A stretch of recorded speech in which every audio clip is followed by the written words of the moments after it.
कोई लंबा एसएनएल नहीं होगा। This is not an SNL, लेकिन ये इसके बारे में डिस्कशन और आज जो संसद में हुआ है, मेरे ख्याल से बहुत सारे लोग काफ़ी शॉक्ड होंगे जिन्होंने पार्लियामेंट्री प्रोसीडिंग्स ज़्यादा फॉलो नहीं की होंगी अपने करियर में। पिछले 10 सालों में शायद ऐसा नज़ारा जो आज पार्लियामेंट में दिखने को मिला वो नहीं शायद दिखने को मिला। ऐसा मैं क्यों कह रहा हूँ?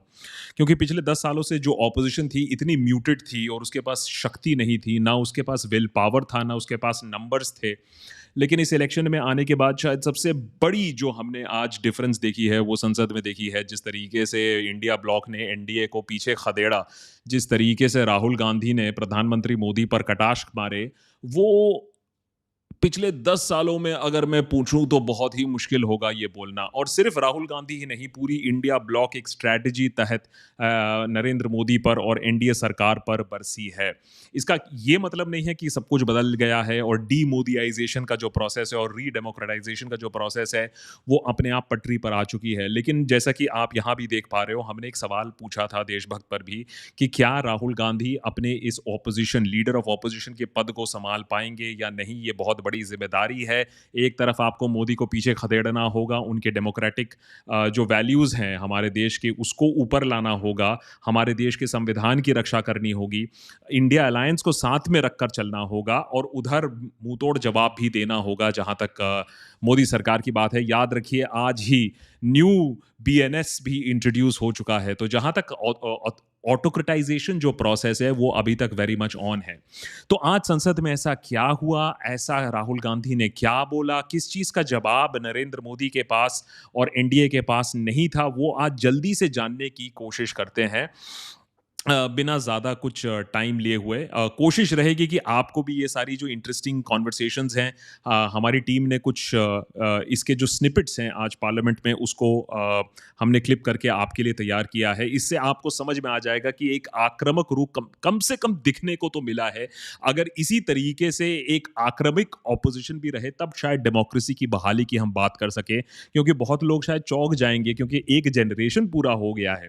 सोचिए जो 18 साल का था 2014 में, उसने 2014 से 2024 तक तो क्या आक्रामक ऑपोजिशन देखा ही नहीं है। उसे सवाल पूछना क्या होता है, सरकार को कटघरे में लाना क्या होता है, कॉर्नरिंग द गवर्नमेंट क्या होता है, ऑपोजिशन स्ट्रैटेजी क्या होती है, उसके बारे में तो उनको कोई आइडिया ही नहीं है। तो अब ये सारी चीज़ें, अब ये आइडिया थोड़ा लगने लगेगा तो मेरे ख्याल से डेमोक्रेसी भी अपने आप थोड़ा सा बैलेंस करने लगेगी।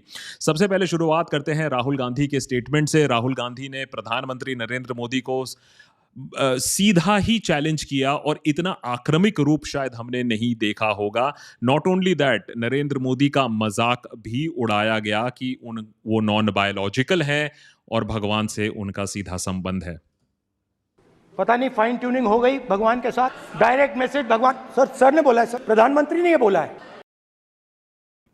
ने बोला है कि मेरा डायरेक्ट कनेक्शन है भगवान के साथ। मैंने नहीं बोला। The prime minister of course who has a direct connection with God has a direct speaks directly to God. Yes, the परमात्मा स्पीक्स टू मोदी जी's आत्मा directly. Unlike with all humans, we are all biological. We are born, we die, but the Prime Minister is a non-biological being. तो आप देख पा रहे हो कि कितनी क्लियर तरीके से एक आक्रामक रूप से एक अटैक किया गया है। प्रधानमंत्री सीधे तरीके से प्रधानमंत्री पर एक मजाक उड़ाते हुए राहुल गांधी। लेकिन यही नहीं था, राहुल गांधी अडानी को भी नहीं छोड़ते हैं। तो पता नहीं उस टाइम 8 बजे भगवान का मैसेज आया होगा हिंदुस्तान वही मगर फिर श्री राम ने आपको दूसरा मैसेज दे दिया अयोध्या में। भगवान का मैसेज आया होगा, मोदी जी नोटबंदी कर दीजिए। नोटबंदी कर दिया, डायरेक्ट ऊपर से आया मैसेज, ऑर्डर आया खटाक। और अलग अलग ऑर्डर आते हैं। अदानी जी वाला ऑर्डर आता है, बंबई एयरपोर्ट अदानी जी को ऊपर से ऑर्डर आता है, खटाक खटाखट खटाखट खटाखट ऑर्डर आते हैं। खटाखट ऑर्डर आते हैं। नरेंद्र मोदी को भी नहीं बख्शा गया, अडानी को भी बख्शा नहीं गया। और जहां तक बात हुई कि ऊपर से संपर्क है, वो ऊपर वाला कौन है उसको अडानी दिखाने की कोशिश की गई। तो ऑब्वियसली ये जो बात है, ये जो तू मैं है, काफ़ी हद तक आगे भी चली गई। लेकिन इंटरेस्टिंग चीज़ ये है, और बहुत सारी इंटरेस्टिंग चीज़ है, लेकिन एक इंटरेस्टिंग चीज़ ये समझ में आई कि कभी कभी राहुल गांधी का परफॉर्मेंस पार्लियामेंट पे पहले भी देखा है, वो कभी कभी अच्छा भी बोल देते हैं, लेकिन बहुत बार चुप भी रहते हैं और बहुत बार प्रेजेंट भी नहीं रहते हैं। एक चीज़ जो हमने अपने पिछले एपिसोड में भी बोला था कि इस बार राहुल गांधी को अगले 5 साल तक छुट्टी उट्टी सब भूलकर संसद में ही रहना होगा और सरकार को पीछे खदेड़ना होगा, लोगों के हित में सवाल पूछना होगा। लोगों के हित में क्या सवाल पूछा उस पर भी आता हूं, लेकिन स्ट्रेटजी देखिए।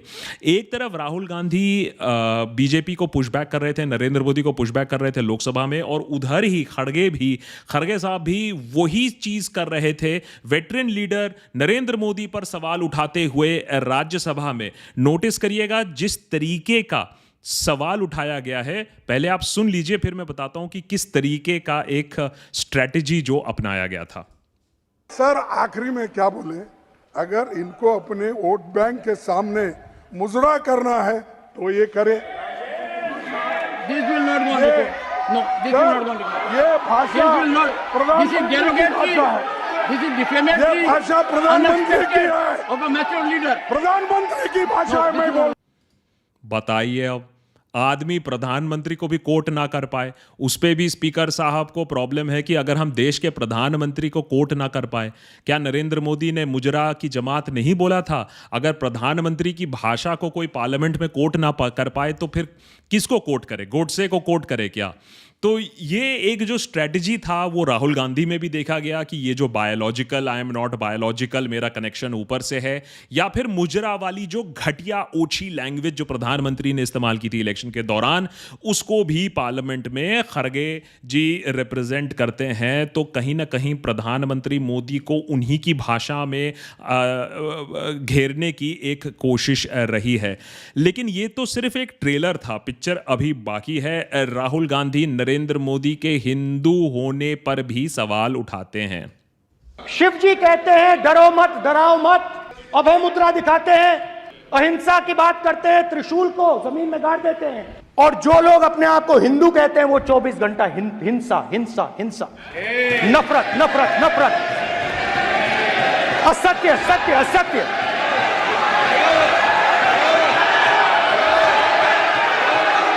आप हिंदू हो ही नहीं।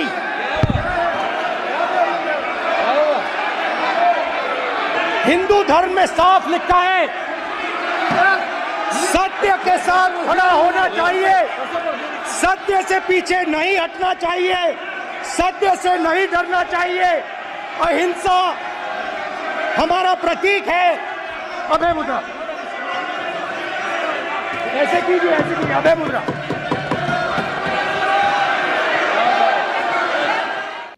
आप हिंदू हो ही नहीं। नरेंद्र मोदी को, हिंदुत्व के पोस्टर बॉय को राहुल गांधी भरे संसद में सीधे कह देते हैं आप हिंदू हो ही नहीं, क्योंकि अगर कोई हिंदू होता है तो इतनी वायलेंस की भाषा का इस्तेमाल नहीं करता है, इस भाषा का इस्तेमाल नहीं करता है, तो मोदी के हिंदू होने पर भी सवाल उठा देते हैं राहुल गांधी। तो आप समझ सकते हो कि किस लेवल तक ये अटैक चले गया।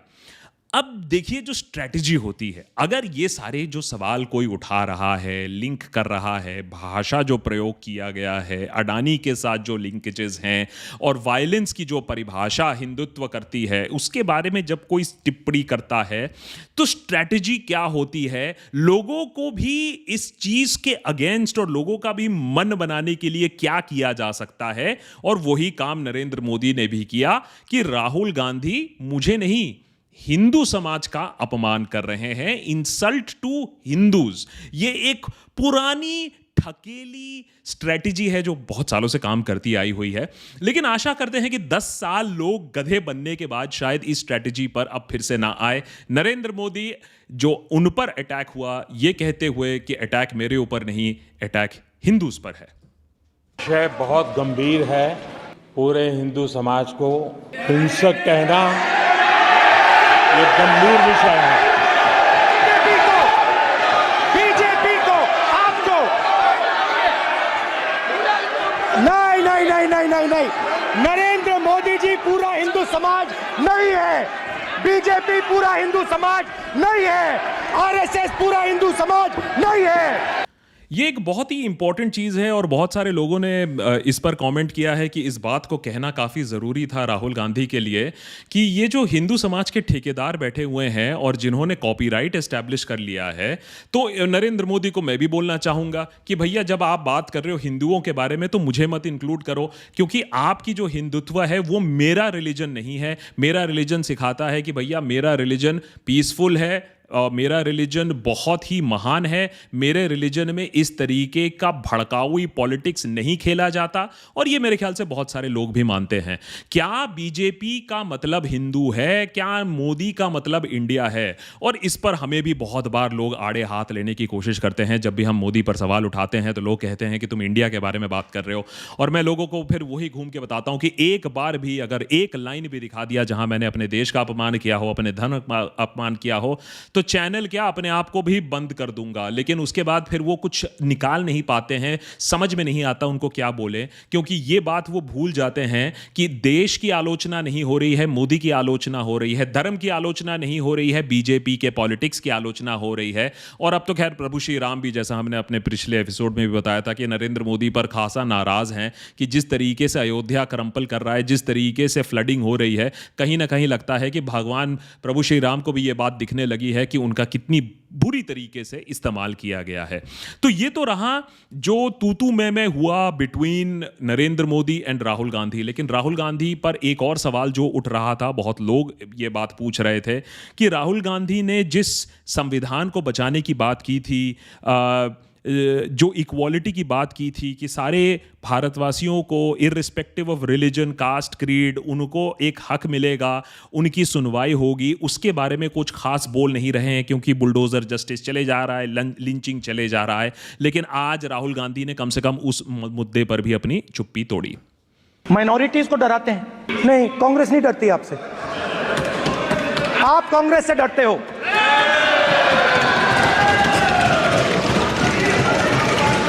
हिंसा, नफरत माइनॉरिटीज के खिलाफ, मुसलमानों के खिलाफ, सिखों के खिलाफ, क्रिश्चियंस के खिलाफ। और माइनॉरिटीज ने क्या किया? माइनॉरिटीज ने क्या किया? हर स्फीयर में हिंदुस्तान को रिप्रेजेंट करते हैं, नाम रोशन करते हैं, पत्थर जैसे हिंदुस्तान के साथ एक साथ खड़े हैं, देशभक्त हैं। और आपने सारे के सारे माइनॉरिटीज पर आक्रमण किया, उनके खिलाफ हिंसा, नफरत फैलाई। प्रॉब्लम यह है कि नरेंद्र मोदी को देशभक्त शब्द समझ में नहीं आता। जो मोदी भक्त है उन्हीं के लिए वही देशभक्त है, जो देश के लिए काम करता है, जो देश के लिए खड़ा रहता है। लेकिन अगर मोदी के लिए ना खड़ा रहे तो वो शायद उनके अकॉर्डिंग देशभक्त नहीं होता। लेकिन ये चीज़ हम देशभक्तों को काफ़ी टाइम से समझाते आए हैं कि अगर आप अपने देश के बारे में चिंता करते हो, अगर आपकी अपने देश के बारे में आप भला चाहते हो, तो फिर जो देश के ऊपर ये जो रूलर्स बैठा के रखे हैं, इनको सवाल पूछने की ज़रूरत है, हर रोज़ सवाल पूछने की ज़रूरत है, सिर्फ 5 साल में एक बार नहीं। और ये भी कहीं संविधान में नहीं लिखा हुआ है कि अगर आपने किसी पार्टी के लिए वोट किया है और वही पार्टी रूल कर रही है तो आपको मुंह बंद करके उसको सपोर्ट करने की ज़रूरत है। As a matter of fact, अगर आपने विजेता पार्टी को वोट किया है, आपका ज़्यादा हक बनता है उस पार्टी को सवाल करने के लिए कि मैंने अपना जो वोट दिया था वो वोट व्यर्थ जा रहा है या उसका कुछ हो भी रहा है। राहुल गांधी ने नरेंद्र मोदी को एक और जगह बहुत गहरी चोट पहुंचाई पार्लियामेंट में, जहां नरेंद्र मोदी के पास आज तक ना कोई जवाब रहा है, जिसके बारे में वो बात भी ज्यादा नहीं करना चाहते हैं। ये प्रॉब्लम नरेंद्र मोदी और उनके भक्तों के लिए एग्जिस्ट करता ही नहीं। ये मणिपुर क्या है? मणिपुर है ही नहीं, ना होम मिनिस्टर के लिए, ना प्रधानमंत्री के लिए, है ही नहीं, एग्जिस्ट नहीं करता, वो है ही नहीं। ना प्रधानमंत्री जाएंगे बोलेंगे कुछ नहीं, जैसे कुछ नहीं हुआ वहां। मैं रिलीफ कैंप में गया, एक औरत कांपती हुई, रोती हुई मुझे कहती है कि मैंने अपनी आंखों के सामने, हाँ मैं औरतों की बात कर सकता हूं, एक भाई मैं कर सकता हूं, एक भाई एक कर्तव्य निभा रहा है। आप अपने संगठन में महिलाओं को नहीं डालते हो, मगर मैं औरतों की बात कर सकता हूं।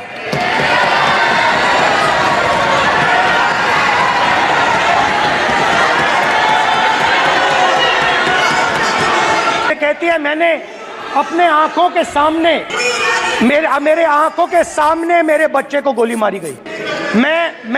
मैं भागना नहीं चाहती थी, मैं मरना चाहती थी, उसके साथ मरना चाहती थी। मुझे घसीट के वहां से ले गए और फिर मेरे को अपने बच्चे की फोटो दिखाती है, कांपती हुई ऐसे फोटो दिखाती है। ये आपकी योजनाओं का नतीजा है। आपको शर्म आनी चाहिए।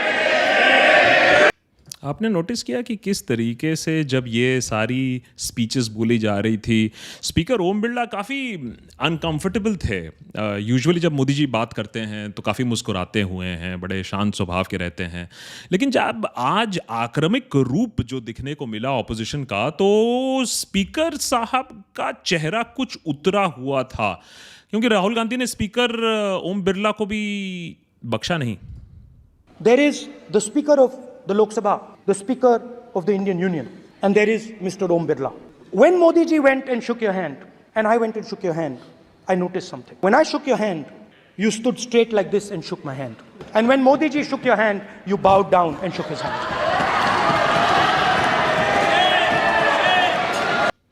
ये एक प्रॉब्लम इसलिए भी है क्योंकि जिस तरीके से कैमरा का खेल किया जाता है लोकसभा में, वो जो लोकसभा देखते हैं उनके लिए कोई नई चीज़ नहीं है।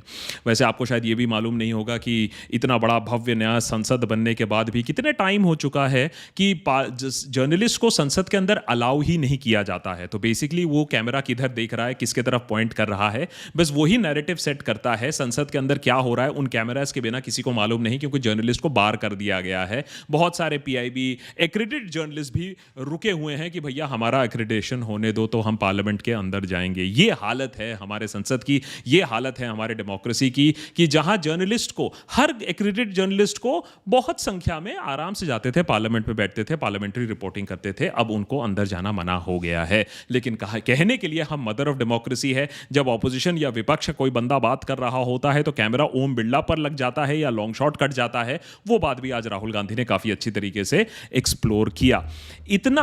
इतना कि लास्ट में अमित शाह को बोलना पड़ा कि यह गलत हो रहा है, स्पीकर साहब इनको रोको। तो कैसे सदन में चल सकता है माननीय? आप एक तरफा नियमों के ऊपर जाकर उनको रियायत दे रहे हो माननीय। हमें संरक्षित करिए, ऐसे नहीं चलता है। अब बताइए, अगर अमित शाह को प्रोटेक्शन की ज़रूरत है तो फिर आप सिचुएशन कहाँ तक पहुँच चुकी है, कितना सीरियस हो चुका है और ऑपोजिशन कितना आक्रामक हो चुका है, ये बात आप समझ सकते हैं।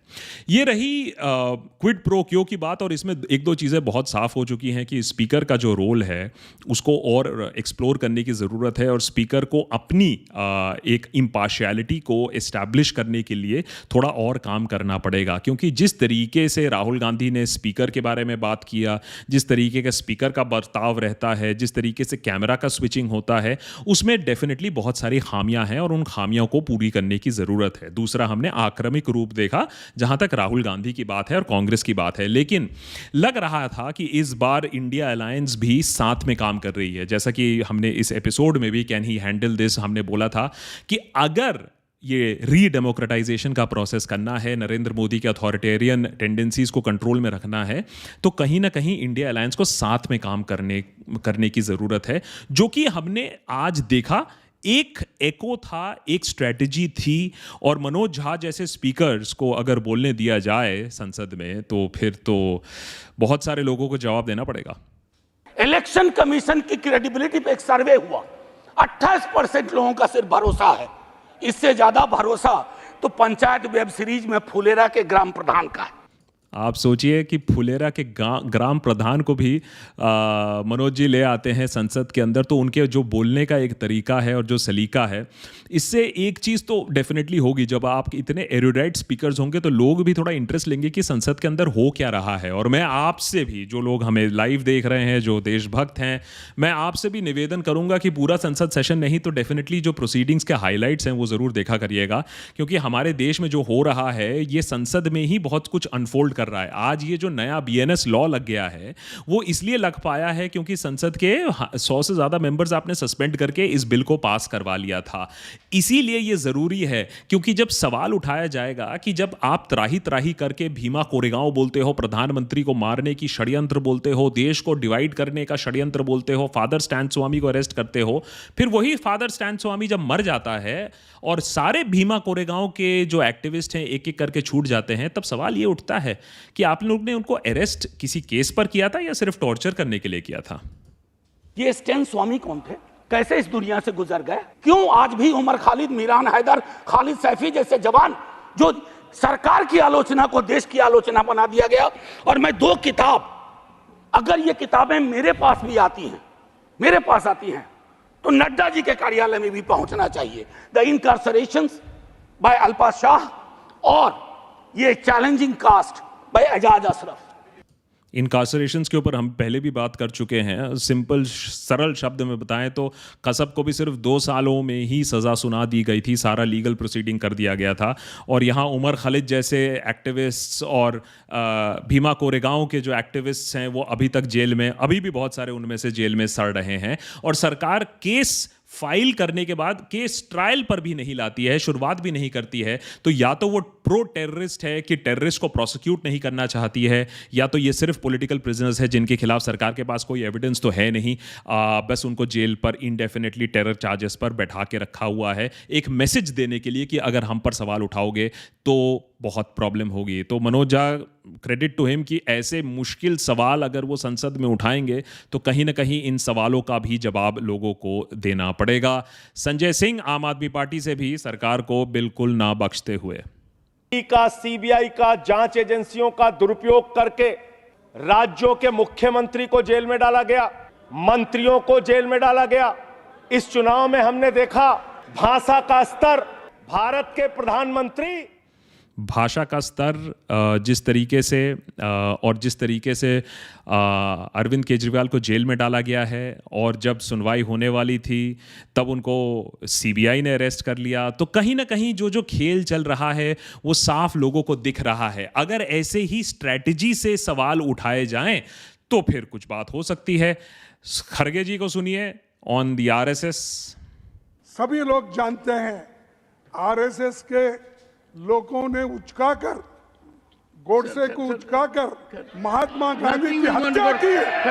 और यही लोग हैं ऑब्वियसली इसमें बहुत सारे लोगों को ज़्यादा तकलीफ हुई, स्पीकर साहब इंक्लूडेड, कि जहां गोडसे की बात आ जाती है और गांधी की हत्या की बात आ जाती है और आरएसएस की बात आ जाती है तो लोग काफ़ी स्ट्रेस में ज़रूर आ जाते हैं। लेकिन यही प्रेशर पॉइंट्स हैं, यही प्रेशर पॉइंट्स ऑपोजिशन भी दबाती है, जहां तक कांग्रेस की बात हो, परिवार बात की बात हो, और जो एलिगेशंस कभी जो साबित नहीं हुए हैं, फॉर एग्जाम्पल बोफोर्स की बात हो, तो ये सारी चीज़ें पॉलिटिक्स में ज़रूर यूज़ होती हैं। एक साइड दूसरे साइड को प्रेस करने के लिए, नोटिस पे डालने के लिए जरूर इस्तेमाल करता है। सवाल यह है कि ये जो सरकार का जो एरोगेंस था पिछले 10 सालों का, क्या वो एरोगेंस टूटेगा? क्यों ऐसी बातें करते हो, घमंडी बातें क्यों करते?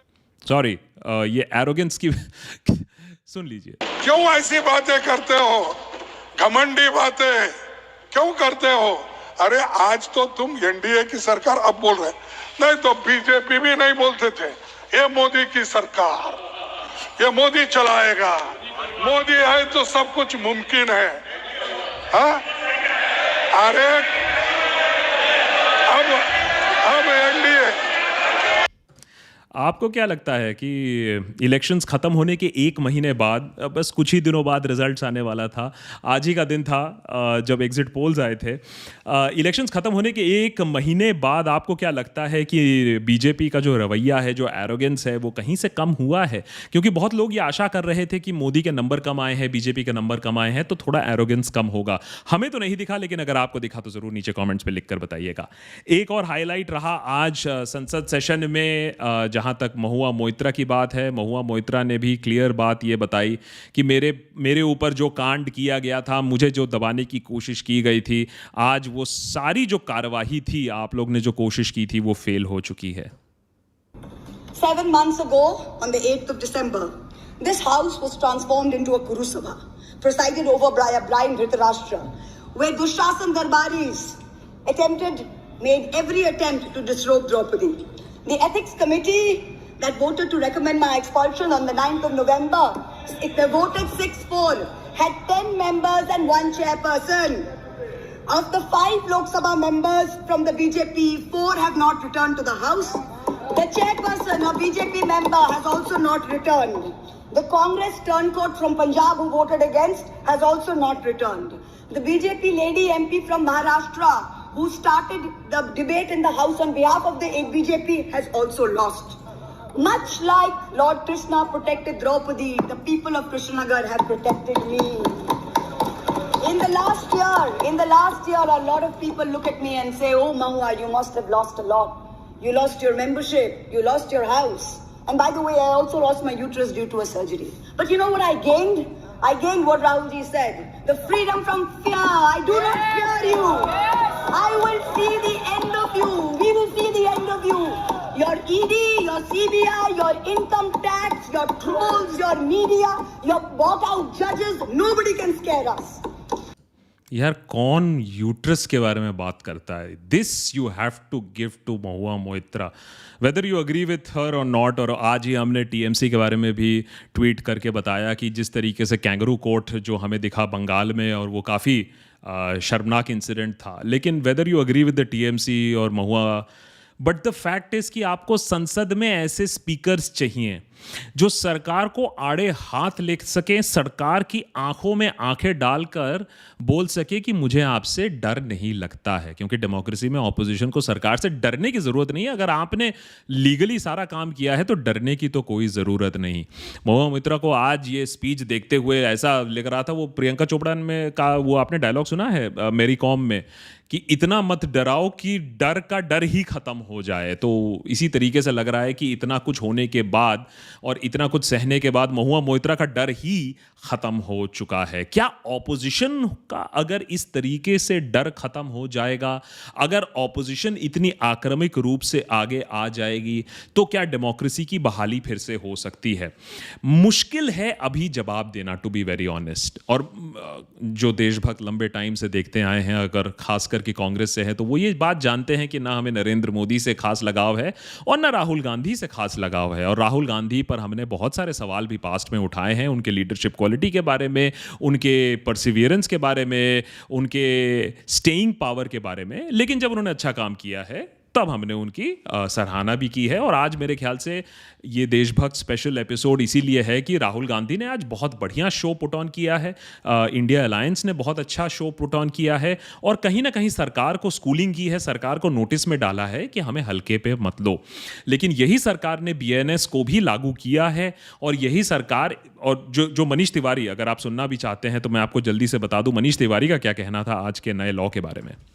फौजदारी की कानून प्रक्रिया कल रात से लागू की गई है।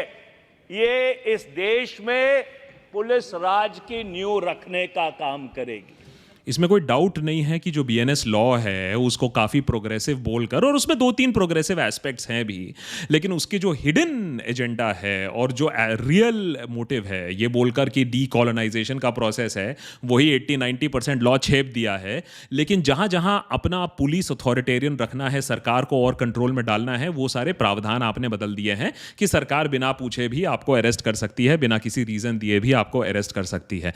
तो किस तरीके का पुलिस स्टेट बनने की कोशिश हो रही है, ये साफ सबको दिख रहा है। सवाल ये है कि अब क्या ये ऑपोजिशन, जो परफॉर्मेंस आज हमने देखा, जो यूनिटी आज हमने देखा, जो टीम वर्क आज हमने देखा, वो एक साथ इंडिया अलायंस, इंडिया ब्लॉक काम कर पाएगी या नहीं? सिर्फ कांग्रेस नहीं कर पाएगी या फिर और कोई पार्टी भी नहीं कर पाएगी, सबको साथ में मिलकर ही ये काम करना पड़ेगा। और फिर सरकार को पीछे करके बोलना पड़ेगा, अब अच्छे काम बताओ और अच्छे काम पे हम भी इन्वॉल्व होंगे, लेकिन तुम्हारे ये जो मास्टर स्ट्रोक्स हैं उस पे हम कुछ नहीं करेंगे, साथ में काम करना है तो बताओ। और डेमोक्रेसी भी इसी तरीके से चलती है, पक्ष विपक्ष, पक्ष प्रतिपक्ष, जो भी आप कह लीजिए, ट्रेजरी ऑपोजिशन कह लीजिए, लेकिन एक बैलेंस होकर ही चलता है, और इसीलिए फिर डेमोक्रेसी आगे चलता है। तो उन नौजवानों के लिए जो पिछले 10 सालों से, और खास करके उन्होंने जो 2014 में जिन्होंने वोट किया हो, प्लीज ये मत सोचिएगा कि संविधान खतरे में आ गया है, देश खतरे में आ गया है, संसद खतरे में आ गया है, बिल्डिंग गिर जाएगी, क्योंकि आपने इतना आक्रामक रूप शायद पिछले 10 सालों में नहीं देखा होगा। और आशा ये रहती है कि इतने ही आक्रामक रूप से ऑपोजिशन भी काम करे, जिससे एक चीज हमें भी राहत मिलेगी। जब हम सवाल उठाते हैं तो लोग ऐसे त्राही त्राही हो जाते हैं कि ये सवाल कैसे कर रहा है, इसको हक कौन देता है सवाल करने का, ये होता कौन है सवाल करने वाला?